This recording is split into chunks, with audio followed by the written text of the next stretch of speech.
প্রভু নিতাই চাঁদ আমাদেরকে কি দিলেন? আমাদেরকে সুন্দর একটি সমাজ ব্যবস্থা উপহার দিলেন, যে সমাজে উচ্চ নীচ ভেদাভেদ থাকবে না, যে সমাজে অর্থের অসম বন্টন থাকবে না, যে সমাজে মানুষ মানুষকে ভাই বলে বুকে টেনে নেবে, এমন একটি সুন্দর ভক্তিময় সমাজ প্রভু নিতাই চাঁদ আমাদেরকে উপহার দিয়ে গেলেন। কিন্তু আমরা সেটা ধরে রাখতে পারছি কি পারছি না, সেটা পরে আলোচনার বিষয়। কিন্তু নিত্যানন্দ প্রভু আমাদের দিলেন কি, সেটা যদি আমরা বিচার করতে বসি, তাহলে দেখব পদকর্তা বলছেন, বড় অবতার ভাই বড় অবতার, পতিতেরে বিলাওল প্রেমের ভাণ্ডার। এটা প্রথম উপকার, যে পতিত জনসাধারণকে প্রেমের ভাণ্ডার উজাড় করে দিলেন। যে প্রেম গোলকে থাকে, ভূলোকের মানুষ তা ধরাছোঁয়ার বাইরে ভূলোকের মানুষের কাছে, সেই প্রেম অতি সাধারণ জনসাধারণের মধ্যে প্রভু নিতাই চাঁদ বিতরণ করলেন। अये भ्रातर्णेनां कलिकलुषिणां किन्न भविता। যখন নিতাই চাঁদ বলছেন গৌর সুন্দরকে, অয়ে ভ্রাতর্ণেনাম, ওরে ভাই আমার, মানুষের কি গতি হবে? অয়ে ভাত মানে ওরে ভাই, নৃণাম নৃণাম মানে মানুষের, কলি কলুষিণাম, কলির কলুষযুক্ত যে মানুষ, কলির পাপযুক্ত যে মানুষ, সেই কলির পাপে পরিপূর্ণ যে মানুষ, সেই মানুষের গতি কি হবে? একটা সমাধান কর কিছু। গৌর সুন্দরকে বলছেন নিতাই চাঁদ, অয়ে ভ্রাতর্ণেনাম কলিকলুষিণাং কিন্ন ভবিতা। এমন একটা কিছু প্রায়শ্চিত্ত তুই কল্পনা কর, যে প্রায়শ্চিত্তে অনায়াসে তোর চরণ লাভ করতে পারে, অনায়াসে যেন তোর চরণ পায়। তুই হলি রাধা কৃষ্ণের মিলিত তনু গৌরাঙ্গ সুন্দর, তোর চরণ দুটি যেন অনায়াসে এই কলিযুগের মানুষ পায়, সেইটা একটা ব্যবস্থা কর। তো সেই ব্যবস্থাটা কি না, হরি সংকীর্তন। এই হরি সংকীর্তনের মধ্যে দিয়ে গৌরাঙ্গ মহাপ্রভুর চরণ পাওয়াটা সহজ করে দিলেন আমার প্রভু নিতাই চাঁদ। তাই নিত্যানন্দ প্রভু এসেছিলেন বলেই কীর্তনের এত সুন্দর একটা রূপ বাংলার বুকে প্রতিষ্ঠিত হয়েছে। বৈষ্ণব পদাবলী বলে একটা অমৃতময় সাহিত্য ভাণ্ডার তৈরি হয়েছে। তাহলে চিন্তা করুন, আগেকার দিনে কবিতা লিখত শুধু পণ্ডিতের দল, সাধারণ লোক কবিতা খুব একটা লিখত না। কিন্তু মহাপ্রভুর এই বৈষ্ণব আন্দোলনের ফলে অতি সাধারণ মানুষও বৈষ্ণব পদাবলী রচনা করছে, অতি সাধারণ মানুষও বড় বড় তালে গান গাইছে। আগেকার দিনে বড় তালে গান কারা গাইতো? রাজা জমিদাররা। কারণ রাজা জমিদারদের প্রচুর সময় আছে এবং রুচিবোধ আছে, সেই জন্য তারা বড় তালের গান গাইত। সাধারণ মানুষের তো অত সময় নেই বড় তাল বোঝার মতন, সেই জন্য তাদের বড় তাল গাইবার মতন কোনো রুচিই তৈরি হয় সাধারণ মানুষের। আমরা জানি যে বিলম্বিত তালে যখন রাগ রাগিনী গান গাওয়া হয়, সেটা জমিদার বাবুদের। সিনেমায় দেখেন না, পুরনো পুরনো বাংলা সিনেমা, হিন্দি সিনেমা দেখবেন, জমিদার বাবু একেবারে বিরাট সুন্দর একটা বালিশে হেলান দিয়ে রূপোর গড়গড়ায় ঘড় ঘড় ঘড় ঘড় করে তামাক খাচ্ছে, আর সামনে বাইজি নাচছে, ক্লাসিক্যাল গান বাজছে। তাহলে জমিদার বাবু ক্লাসিক্যাল গান আস্বাদন করবেন, এটাই আমাদের মানে চিরাচরিত প্রথা হয়ে আছে। চাষা ভুষো আবার ক্লাসিক্যাল কি আস্বাদন করবে? সারাদিন যে লাঙল নিয়ে মাঠে চাষ করবে, তার ওই ক্লাসিক্যাল গান গাইবার মতন রুচি থাকবে না সময় থাকবে? জমিদার বাবুর রুচিও আছে, আবার সময়ও আছে, অপুরন্ত সময় জমিদার বাবু। সেই জন্য সময়টাকে কাজে লাগাচ্ছেন, সুরুচিকে। তার ভেতরে যে একটা সুন্দর রুচি তৈরি হয়েছে, সেটা রাগরাগিনী দিয়ে, বিলম্বিত তাল দিয়ে, গান বাজনার মধ্যে দিয়ে রস আস্বাদন করছে জমিদার। সাধারণ লোকের তাতে কিছু যায় আসে না। কিন্তু বৈষ্ণব আন্দোলন কি করলো? সাধারণ মানুষের মধ্যে সেই বড় তালের রস নিয়ে চলে এলো।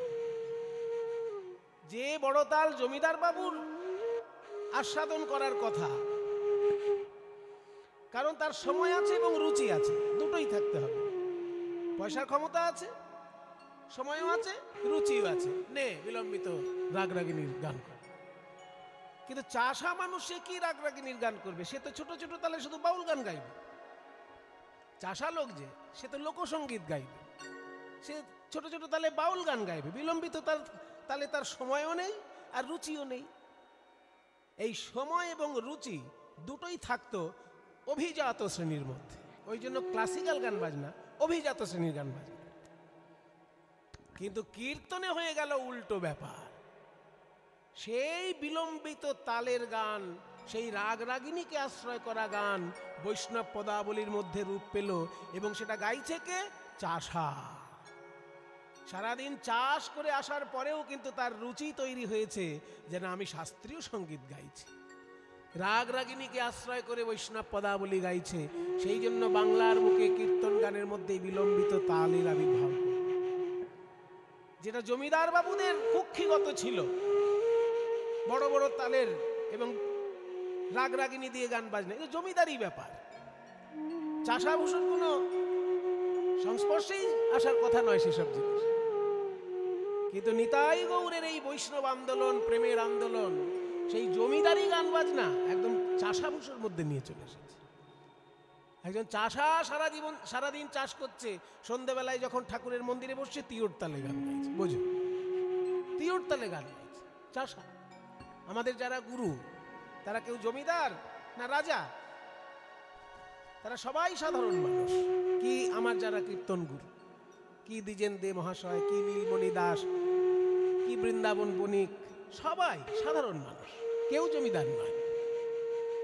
তারা সাধারণ মানুষ, কিন্তু তাদের ভেতরে রুচিটা তৈরি হয়েছে বিলম্বিত গান বাজনার। কেন? বৈষ্ণব ভাব আন্দোলনের। বৈষ্ণব ভাব আন্দোলন এনে দিল সাধারণ চাষাভূষণ মধ্যে জমিদারি গান বাজনা, আর সাধারণ চাষাভূষণ মধ্যে এনে দিল সাহিত্য চর্চা। চাষা আবার সাহিত্য চর্চা করবে কি? চাষ করবি, খাবি দাবি, ঘুমোবি, খুব জোরে একটু মদ খেয়ে ঘুমোবি, এই তো চাষা। কিন্তু সেই চাষার ভিতর থেকে মদটাকে বার করে দিল, মদটাকে মাইনাস করে দিল এই বৈষ্ণব আন্দোলন। চাষা ছেড়ে দিল মদ, চলে এলো সেইখানে বৈষ্ণব পদাবলী।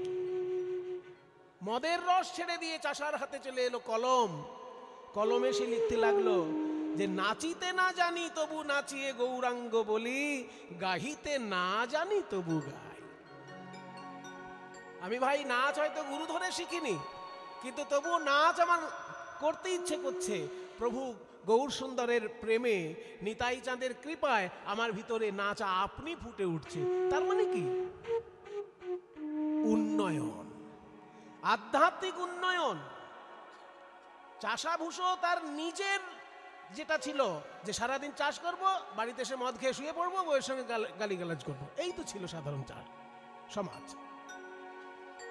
কিন্তু নিতাই গৌরের ভাব আন্দোলনে হলো কি? সেই চাষার হাত থেকে মদ সরে গেল।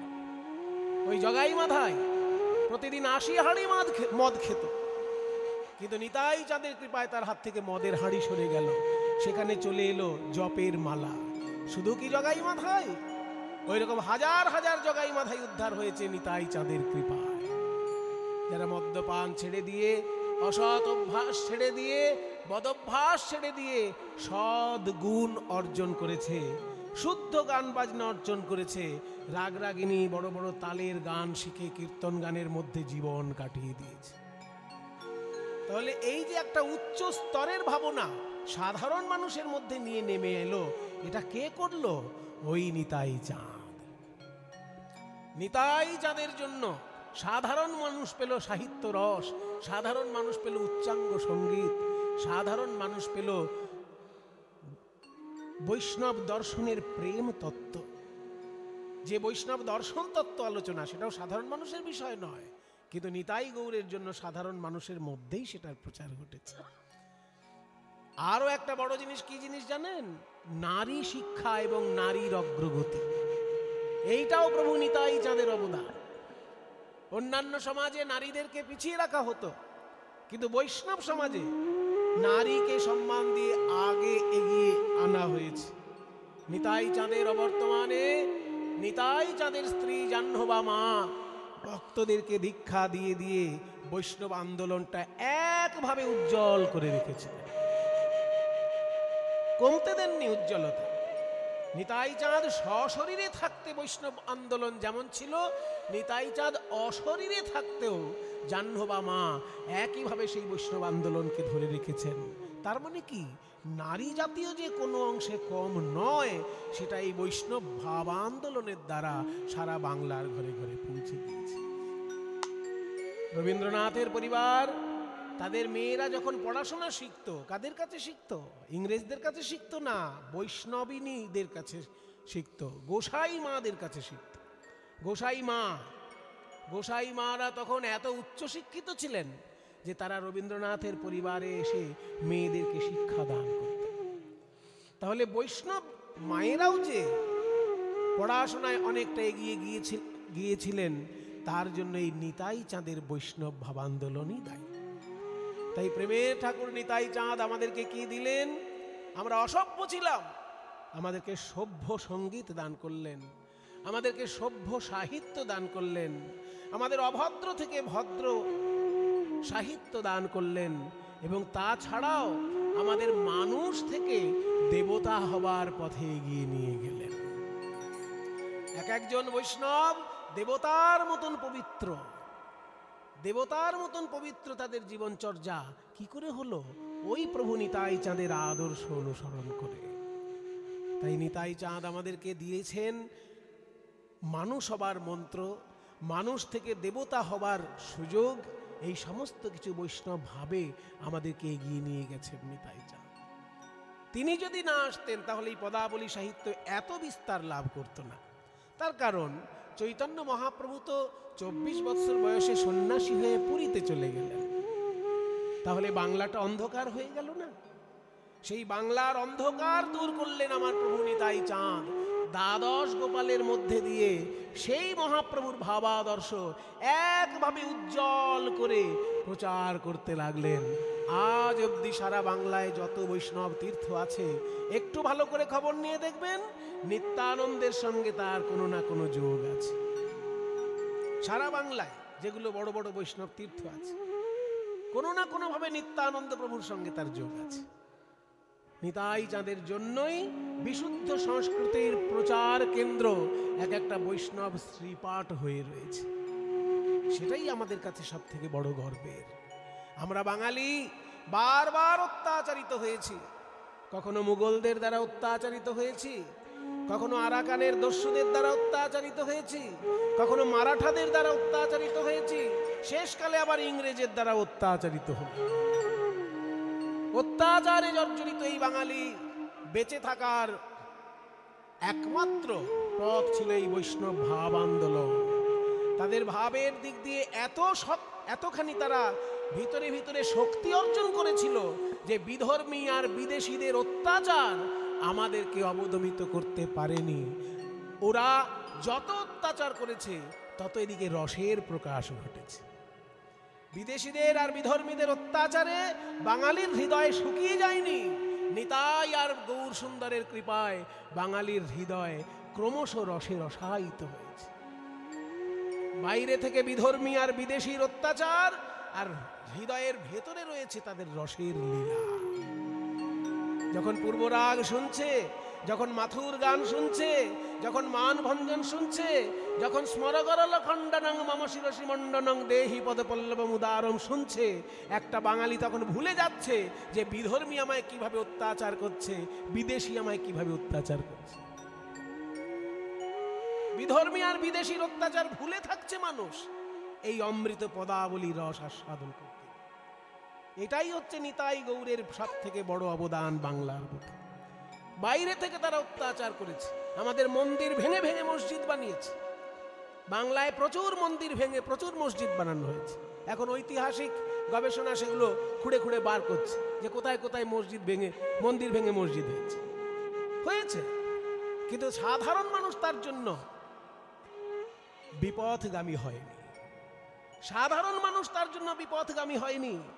ওই বিধর্মী আর বিদেশিরা যত অত্যাচার করেছে বাইরে করতে পেরেছে, তারা মন্দির ভাঙতে পেরেছে, কিন্তু বাঙালির হৃদয় ভাঙতে পারেনি। কারণ বাঙালির হৃদয়ে নিতাই গৌরের প্রেম আন্দোলন বিরাজ করেছে। তাই বাইরের অত্যাচার তারা মুখ বুজে সহ্য করেছে, ভিতরের রসে রসায়িত হয়ে। পূর্বরাগের পদ, মাথুরের পদ, অভিসারের পদ, এই পদাবলী সাহিত্য তাদেরকে বাঁচিয়ে রেখেছে। সংস্কৃতি জগতে আমরা ধন্য হয়ে আছি নিতাই গৌরের কৃপায়। আজকে আমি একটা পদ যে শুরু করেছি, এই পদটি হচ্ছে অতি অপূর্ব একটি বৈষ্ণব পদ। বলছে, দামিনী দাম ও দমন রুচি দর্শনে দূরে গিয়ে দরপকি দাপ। বিষ্ণুপ্রিয়া দেবীর সঙ্গে এক নদিয়ার নাগরীর ঝগড়া বেঁধে গেছে। কাঞ্চনা আর বিষ্ণুপ্রিয়ার মধ্যে ঝগড়া বেঁধে গেছে। বিষ্ণুপ্রিয়া বলছে, আমার গৌরাঙ্গের রূপের কোনো তুলনা হয় না। আর কাঞ্চনা বলছে, রাখ রাখ, কত রূপ এলো আর গেল, আর ওনার গৌরাঙ্গের নাকি রূপের তুলনা হয় না। আমরা নবদ্বীপে বাস করি। এই নবদ্বীপটা কিসের জন্য বিখ্যাত? সাধারণ লোক মনে করে নবদ্বীপ দইয়ের জন্য বিখ্যাত, নবদ্বীপে ভালো দই পাওয়া যায়। আরে বাবা, তা নয়। চৈতন্যদেবের যুগে নবদ্বীপটা বিখ্যাত ছিল পড়াশোনার জন্য। এখন যেমন পশ্চিমবঙ্গের লোক পড়াশোনা করার জন্য কলকাতায় ছুটে আসে, পূর্ববঙ্গের লোক পড়াশোনা করার জন্য ঢাকায় ছুটে আসে, তখনকার দিনে গোটা বাংলার লোক পড়াশোনা করার জন্য নবদ্বীপে ছুটে আসত।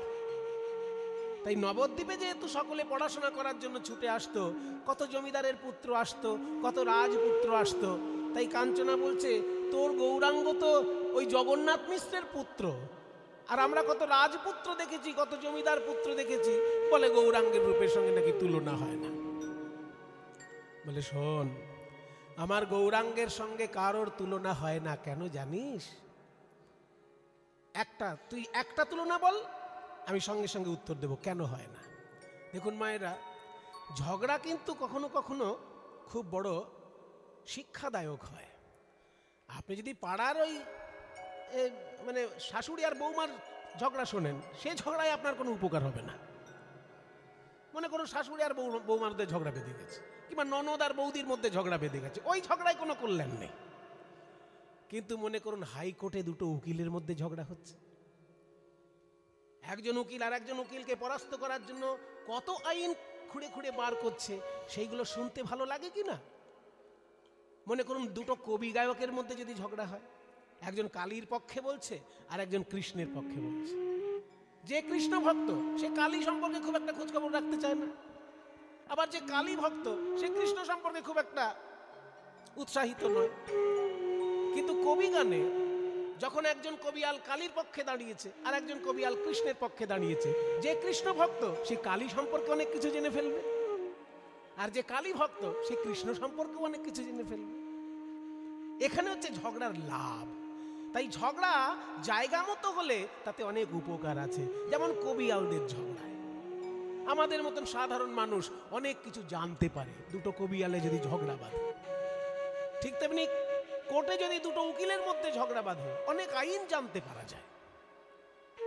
ঠিক তেমনি আজকে বিষ্ণুপ্রিয়া আর কাঞ্চনার মধ্যে ঝগড়া বেঁধেছে গৌরাঙ্গের রূপ নিয়ে, এখানে অনেক রসতত্ত্ব জানা যাবে।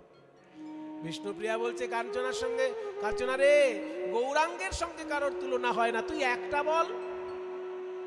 বলছে, আমি আগে বলি একটা, 5খানা বলার ইচ্ছা আছে, আগে একটা শুরু করি। আকাশের বিদ্যুৎ,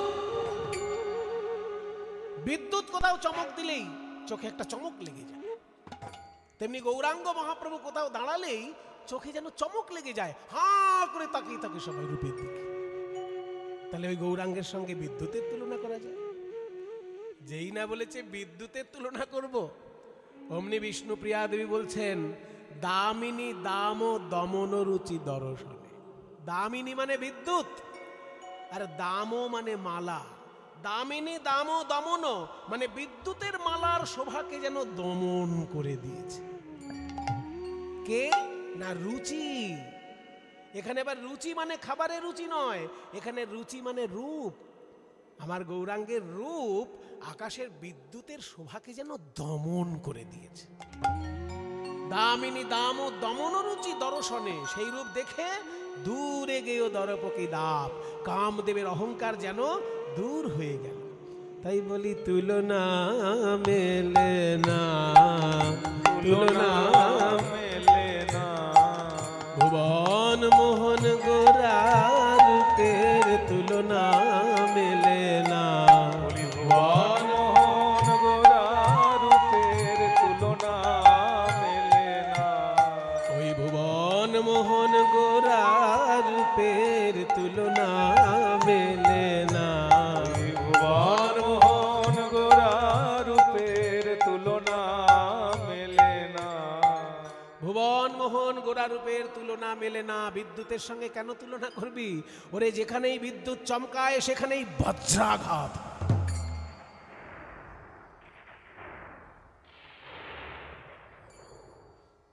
যেখানেই বিদ্যুৎ চমকাবে সেইখানে বজ্রাঘাত হবে।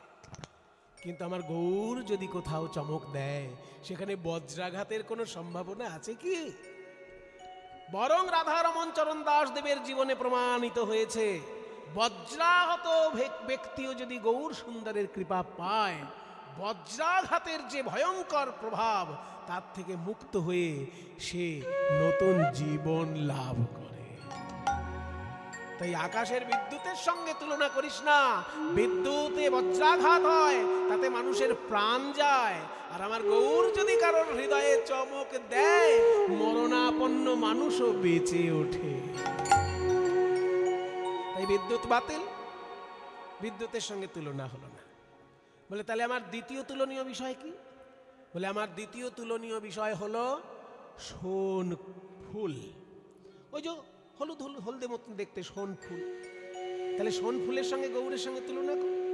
যেই বলেছে সোন ফুলের সঙ্গে তুলনা করব, বিষ্ণুপ্রিয়া বলে কাঞ্চনারে তাও মেলে না। আরে ও শোনো কুসুম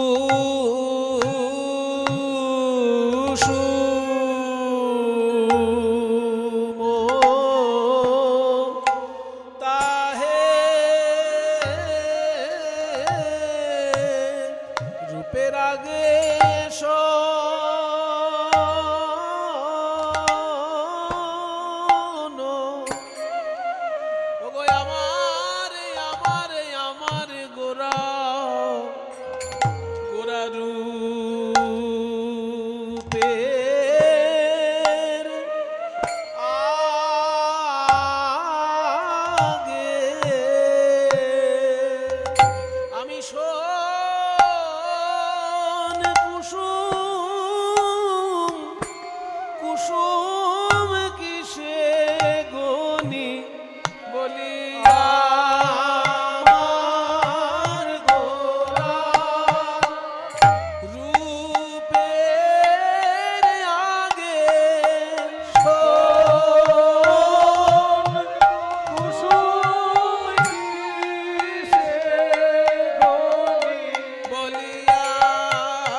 আরে ও শোনো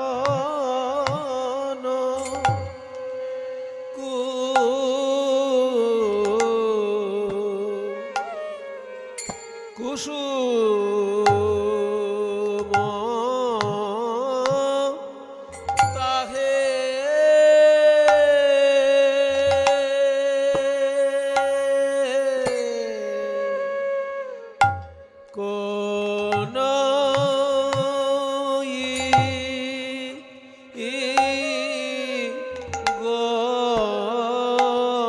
কোন গনি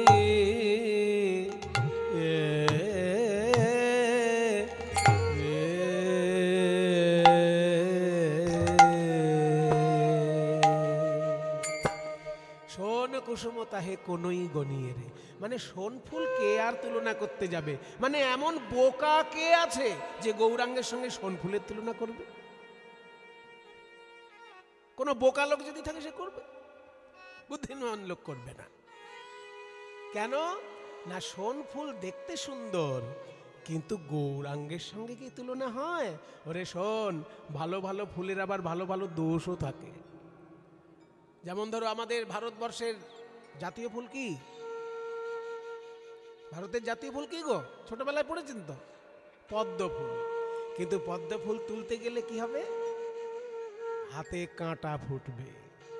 ওই জন্য কবিতায় বলে না, কাঁটা হেরি ক্ষান্ত কেন কমল তুলিতে, দুঃখ বিনা সুখ লাভ হয় কি মহিতে। তাহলে পদ্ম ফুল এত সুন্দর ফুল, আমাদের ভারতের জাতীয় ফুল, অথচ তুলতে গেলে হাতে কাঁটা ফুটবে।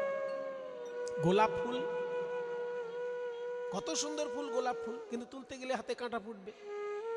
অনেকে বলতে পারেন, মশাই আপনি এমন ফুলগুলো বেছে বেছে বার করছেন যাদের কাঁটা আছে। এমন তো অনেক ফুল আছে যেগুলো কাঁটা নেই, সেটা তো বলুন। হ্যাঁ ভাই, সেটাও বলছি। কাঁটা নেই এমন ফুলও আছে, শুকতে গিয়ে দেখবে কি হয়। শুকতে যাবে, দেখবে ফুলের ভেতর থেকে পোকা বেরিয়ে এসে নাকে কামড়াচ্ছে।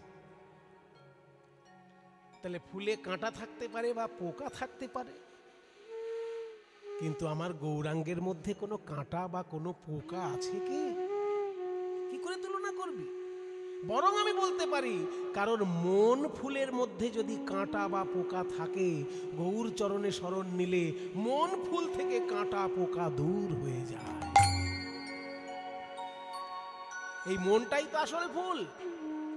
যারা ঠাকুরমশাই পুজো করেন তাদেরকে জিজ্ঞেস করবেন, ঠাকুরমশাই পুজো করতে গেলে কমসে কম কয়টি জিনিস লাগে?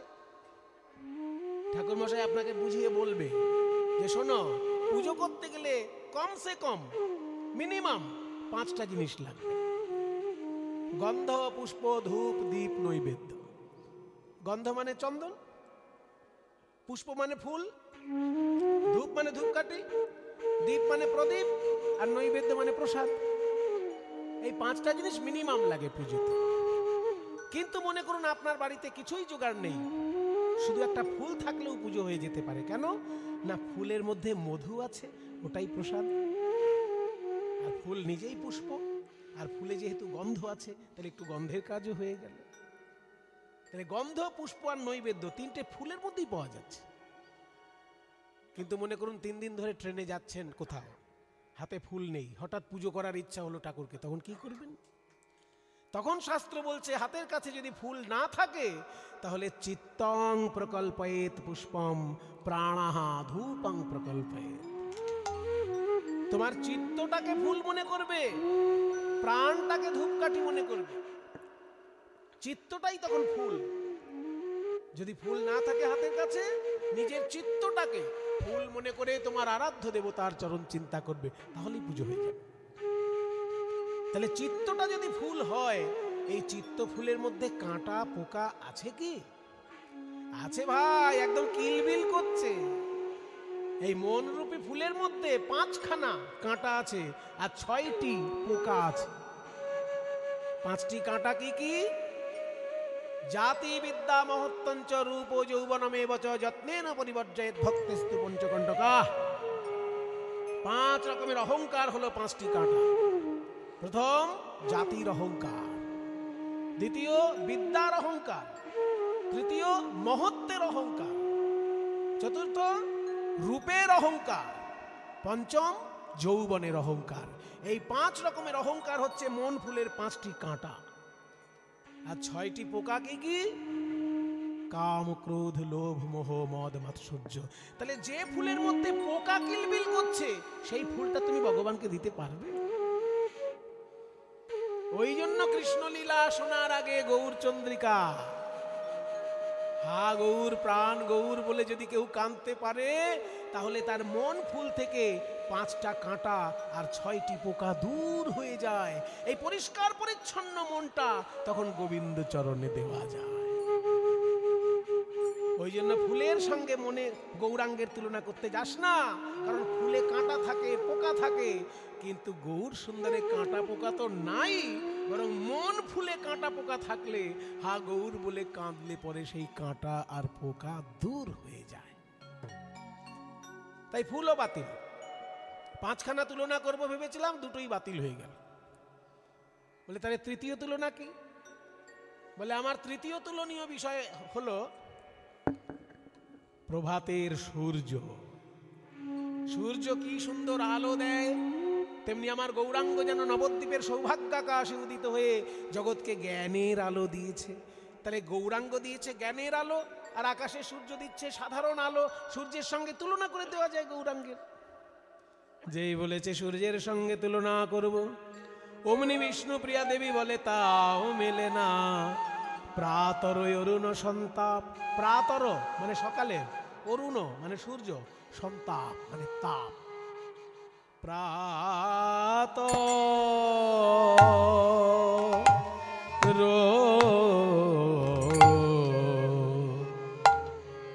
প্রাতর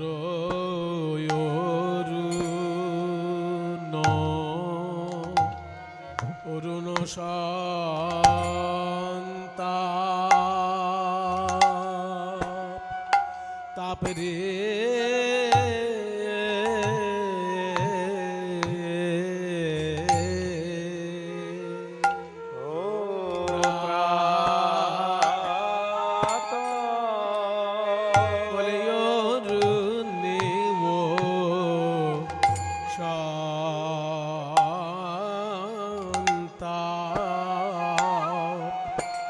তাপরে আছে রে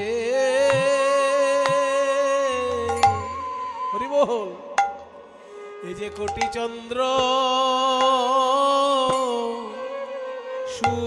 সুশীতল অরুণেও তাপ,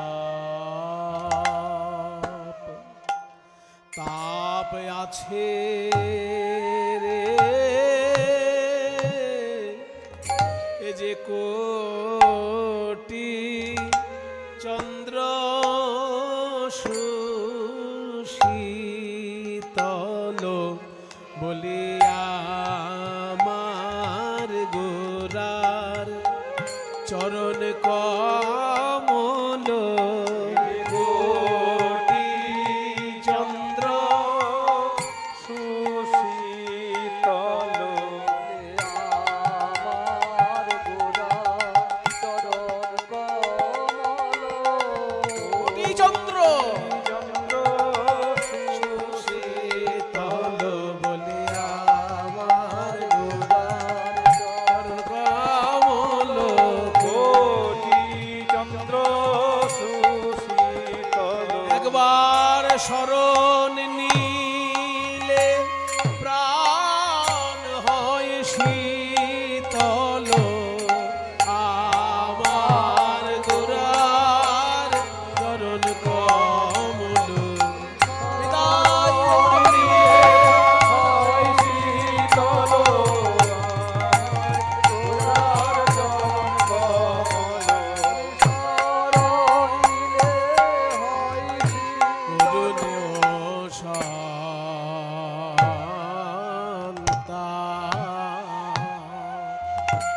তাপ আছে রে। আকাশের সূর্যের সঙ্গে তুলনা করে ফেললি। সূর্য আলো দেয় আর আমার গৌরাঙ্গ মহাপ্রভু জ্ঞানের আলো দেয়, বাহ। কিন্তু সঙ্গে সঙ্গে এটা তোর মনে পড়লো না যে সূর্য ভয়ঙ্কর তাপ দেয়? আলো যেমন দেয় তার সঙ্গে তাপও তো দেয়। এখন হালকা হালকা ঠান্ডা আছে তাই বুঝতে পারছেন না সূর্যি মামার অবস্থা। জ্যৈষ্ঠী মাসে দেখবেন সূর্যি মামার রূপ কি, ব্রেন স্ট্রোক হয়ে যায়, সানস্ট্রোক হয়ে যায়। সূর্যের আলোতে স্ট্রোক হয়ে যাচ্ছে, তাকে বলছে সানস্ট্রোক। তাহলে সূর্যের সঙ্গে তুলনা। সূর্যের আলোতে যেমন মানুষ অন্ধকার থেকে মুক্ত হয় ঠিকই, কিন্তু সূর্যের ভয়ঙ্কর তাপে মানুষের মৃত্যুও হয়ে যায়। আর তার সঙ্গে গৌরাঙ্গে তুলনা করে দিন। শোন, গৌরাঙ্গ মহাপ্রভু জ্ঞানের আলো দেন, কিন্তু কাউকে তাপ দেন না। বরং কারোর মনের মধ্যে যদি ত্রিতাপ জ্বালা থাকে, আধি ভৌতিক, আধি দৈবিক, আধ্যাত্মিক, এই 3 রকমের জ্বালা যন্ত্রণা দূর হয়ে যায় গৌর সুন্দরের কৃপা লাভ হলে। তাই সূর্যের সঙ্গেও তুলনা হলো না, সূর্যও বাতিল। 5খানা তুলনা করব ভাবলাম, বিষ্ণুপ্রিয়া 3টেই বাতিল হয়ে গেছে, আর 2টো আছে। তাহলে চতুর্থটা বলি। বল বল। বলে আমার চতুর্থ বিষয়ে তুই অনেকটা নিজেই ধরিয়ে দিয়েছিস, যে সূর্য আলো দেয়, আলোর সঙ্গে তাপও দেয়, কিন্তু আকাশে যে আরেকজন আছে যে শুধু আলোই দেয়, তাপ দেয় না। পূর্ণিমার রাতে আকাশে উদিত হয় পূর্ণচন্দ্র, সে তো শুধু স্নিগ্ধ আলো দেয়, তাপ দেয় না। তাহলে তার সঙ্গে তুলনা করে দি। যেই বলেছে চাঁদের সঙ্গে তুলনা করব, অমনি বিষ্ণু প্রিয়া বলে তাও মেলে না। ও গো আমার গোরা রূপের, গোরা রূপের গৌরাঙ্গ রূপে যাও বলি হারি সজনী রে, গোরা রূপে, গোরা রূপের গৌরাঙ্গ রূপে যাই বলি হারি সজনী রে, গোরা রূপের বলিহারি যাই রে, গোরা রূপের বলিহারি যাই রে, গোরা রূপের বলিহারি যাই। বর্ণনা হয় না বলিহারি যাই রে, বর্ণনা হয় না বলিহারি যাই রে, বর্ণনা হয় না বলিহারি যাই রে, বর্ণনা হয় না আমার গোরা রূপের, বর্ণনা হয় না গোরা রূপের, বর্ণনা হয় না। ঘেরে লাগতে রে, ঘেরে লাগতে রে, গোরা রূপের বর্ণনা হয় না, গোরা রূপের বর্ণনা হয় না, গোরা রূপের বর্ণনা হয় না, গোরা রূপের বর্ণনা হয় না, গোরা রূপের বর্ণনা হয় না, গোরা রূপের বর্ণনা হয় না, গোরা রূপের বর্ণনা হয় না, গোরা রূপের বর্ণনা হয় না বলিহারি যাই রে, গোরা রূপের, গোরা রূপের গৌরাঙ্গ রূপে যাও বলি হারি।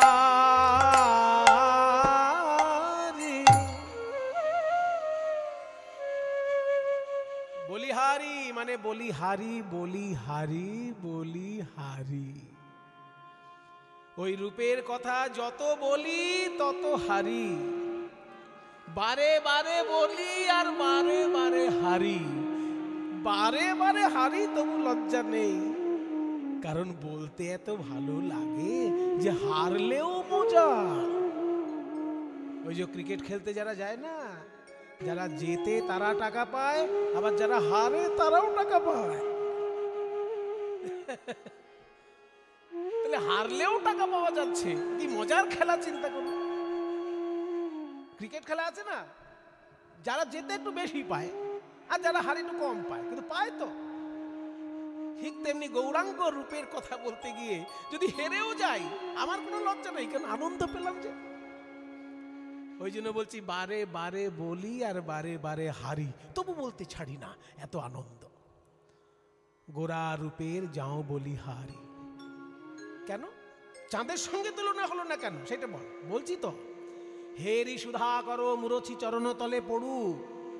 ওই গৌরাঙ্গের দিকে তাকিয়ে আকাশের চাঁদ অজ্ঞান হয়ে পড়ল।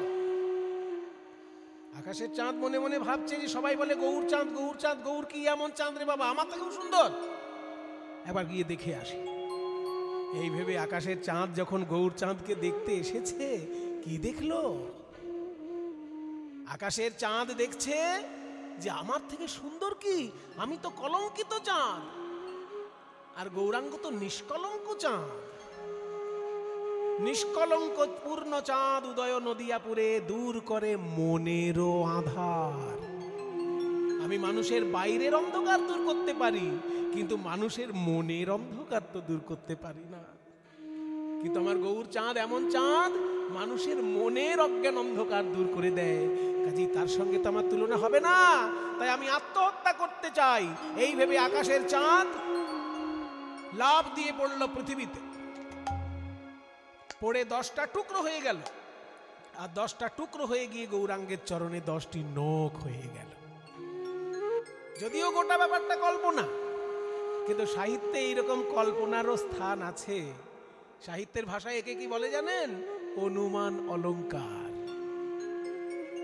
কোন অনুমান যদি সাহিত্যটাকে অলংকৃত করে, তাহলে সেটাও একটা অলংকার হয়ে যায়। তার নাম অনুমান অলংকার। ইংরেজিতে এর নাম ইনফারেন্স। সেটাও একটা অলংকার, মানে অনুমান করাটাও অলংকার একটা।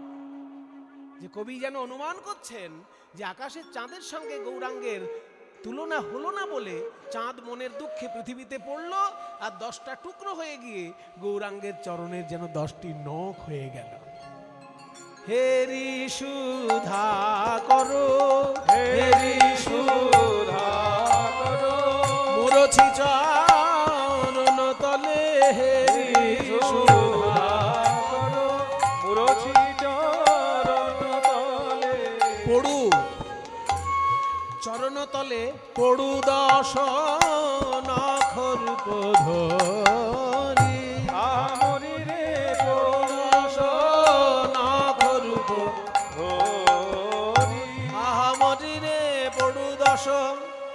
আকাশের চাঁদ আছাড় খেয়ে ভূমিতে পড়ে 10 নখ রূপে গৌরাঙ্গের চরণে বিরাজ করে। আর কেঁদে কেঁদে বলে, হে গৌর হরি, যেন চরণ ছাড়া করোনা, করোনা হে পড়ু 10 চরণ ছাড়া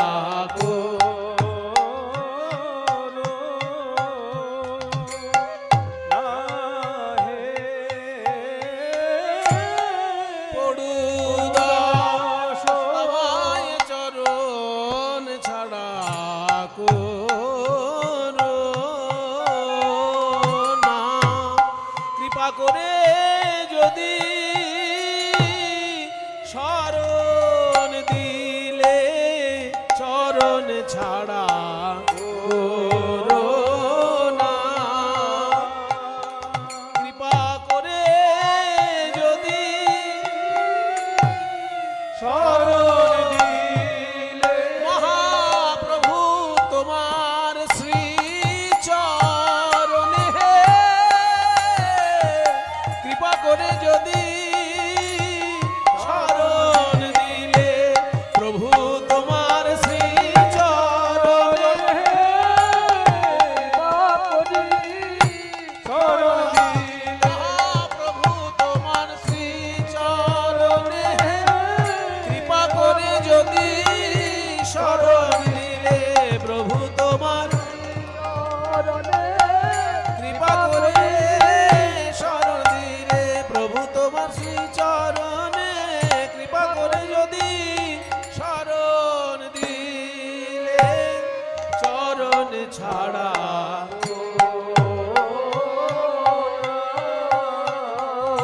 চরণ ছাড়া করো না হে পড়ু 10 নখর ধরি। না বাতিল হলো এই অবধি? দেখি কেমন কীর্তন শুনছেন। মাঝে মাঝে একটু পরীক্ষা নেওয়া দরকার না, তা নাহলে ছাত্র কতদূর পড়ছে বোঝা যায় না। কয়টি তুলনা হলো? ও বাবা, ভালো ছাত্র সবাই, সবাই মনে রেখেছে 4টি তুলনা এই পর্যন্ত হয়েছে এবং 4টি বাতিল হয়ে গেছে। তাহলে আর একখানা বাকি আছে, সবে ধন নীলমণি। নে বলে ফেল, আমার সময়ের অনেক দাম আছে, তাড়াতাড়ি কর। বলছি রে বাবা বিষ্ণুপ্রিয়া, আমার মনের দুঃখ 4খানা তুলনা করলাম, একটাও মিলল না। আর এটা যদি না মেলে তাহলে তো তোর কাছে মুখই দেখাতে পারবো না। তবু বলছি শোন, পঞ্চম এবং শেষ তুলনার বিষয়বস্তু হলো একটি দামি ধাতু সবাই ভালোবাসে। কেউ আংটি করে পরে থাকে, কেউ বালা করে পরে থাকে, কেউ হার করে পরে থাকে, কি অথচ গৌরাঙ্গের গায়ের রঙের সঙ্গে মিলে যায় সোনা। তাহলে সোনার সঙ্গে তুলনা করি। যেই বলেছে সোনার সঙ্গে তুলনা করব, বিষ্ণুপ্রিয়া হেসে উঠলেন, তাও মিলবে না। কেন কেন? ওরে সোনা যে কঠিন, আর আমার গৌরাঙ্গ যে কোমল। সোনা পরলে অনেক সময় শরীরে ক্ষতি হয়। এই যে কানের দুল আপনারা পরেন, বেশি ভারী কানের দুল হলে কি হবে? কানের পাতাটা কেটে যায় না ভারী ভারী কানের দুল হলে? তাহলে সোনার জন্য অনেক সময় কানের পাতা কেটে যায়, তবুও লোকে সোনা পরে। কিন্তু আমার গৌরাঙ্গকে যদি কেউ হৃদয়ে ধারণ করে, কারণ হৃদয়টা কি কেটে যায়? বরং জোর করে বলতে পারি, সংসারের ঘাত প্রতিঘাতে যদি কারোর হৃদয় ভেঙে চৌচির হয়ে থাকে, গৌর সুন্দরকে হৃদয়ে ধরলে তার ভাঙা হৃদয় জুড়ে যাবে। তাই সোনার সঙ্গে তুলনা করিস না। সুবরণ বরণ সুবরণ হেরি নিজ কুবরণ সুবরণ হেরি নিজ মানি আপন মনস্তাপে সজনী রে, মানি আপন মনস্তাপে সজনী রে মানি। সুবর্ণ বর্ণ, সুবর্ণ মানে সোনা আর বর্ণ মানে রং। সোনা একবার নিজের গায়ের রং দেখছে আর একবার মহাপ্রভুর গায়ের রং দেখছে। সুবর্ণ মানে ভালো রং, সেই জন্য তো আমার নাম সুবর্ণ। সুবর্ণ মানে সোনা, ভালো রং বলেই তো তার নাম সুবর্ণ। কিন্তু গৌরাঙ্গের দিকে তাকিয়ে দেখলাম যে আমি তো সুবর্ণ নই, আসল সুবর্ণ তো গৌরহরি, আর গৌরাঙ্গের তুলনায় আমি তো কুবর্ণ। তাই সুবর্ণ বরণ হেরি নিজ কুবরণ, মানে গৌরাঙ্গের তুলনায় সোনার বর্ণটা আর সুবর্ণ রইল না, কুবর্ণ হয়ে গেল। তাই বলছে সুবর্ণ বরণ হেরি নিজ কুবরণ, মানি আপন মনস্তাপে। নিজের মনে মনেই দুঃখ পাচ্ছে সোনা, গৌরাঙ্গের দিকে না দেখলেই ভালো হতো। মনের দুঃখে কি করলো? নিজ তনু জারি ভসম সমগণইতে, নিজের দেহটাকে পুড়িয়ে ছাই করবে বলে বৈঠল প্রবেশ করলো অনল সন্তাপে। আগুনের তাপে প্রবেশ করলো সোনা। সাধারণ লোকে দেখে স্যাঁকড়া সোনা পুড়াচ্ছে, কিন্তু পদকর্তা রসিকতা করে বলছে না না, সোনাই স্যাঁকড়াকে অনুরোধ করেছে যে আমার সঙ্গে তো গৌরাঙ্গের তুলনা হলো না, দয়া করে আপনি আমাকে পুড়িয়ে ছাই করে দিন। নিজ তনু জারি ভসম সমগণইতে, নিজ তনু জারি ভসম সমগণইতে, গণইতে গণইতে মাপা ধাপা মাগা। হ্যাঁ, নিজতনু জারি মানে নিজের দেহটাকে পুড়িয়ে, জারি মানে পুড়িয়ে। এখানে 29 জয়াকার রয় হস্যি নয়, বর্গের জয়াকার রয় হস্যি। জারি মানে জারণ ঘটিয়ে। নিজতনু জারি ভসম সমগণইতে, নিজতনু জারি ভসম সমগণইতে, পৈঠল অনল সন্তাপে আহা মরি রে পৈঠল অনল সন্তাপ। আহা মরি রে পৈঠল সোনা বলে আমার মুখ কেউ দেখো, আমার মুখ কেউ দেখো না গো পৈঠল, আমার মুখ কেউ দেখো। ও গো আমার মুখ কেউ দেখো না কেন জানো গোরা রূপের সনে আমার তুলনা হয় না, আমার মুখ কেউ দেখো না। রূপের সনে আমার তুলনা হয় না। তাই আমি আগুনেতে ঝাঁপ দিলাম, রূপের সনে আমার তুলনা হয় না, আগুনেতে ঝাঁপ দিলাম গোরা রূপের সনে তুলনা হয় না, আমি আগুনেতে ঝাঁপ দিলাম, রূপের সনে তুলনা হয় না, আগুনেতে ঝাঁপ দিলাম, রূপের সনে তুলনা হয় না, আমার মুখ কেউ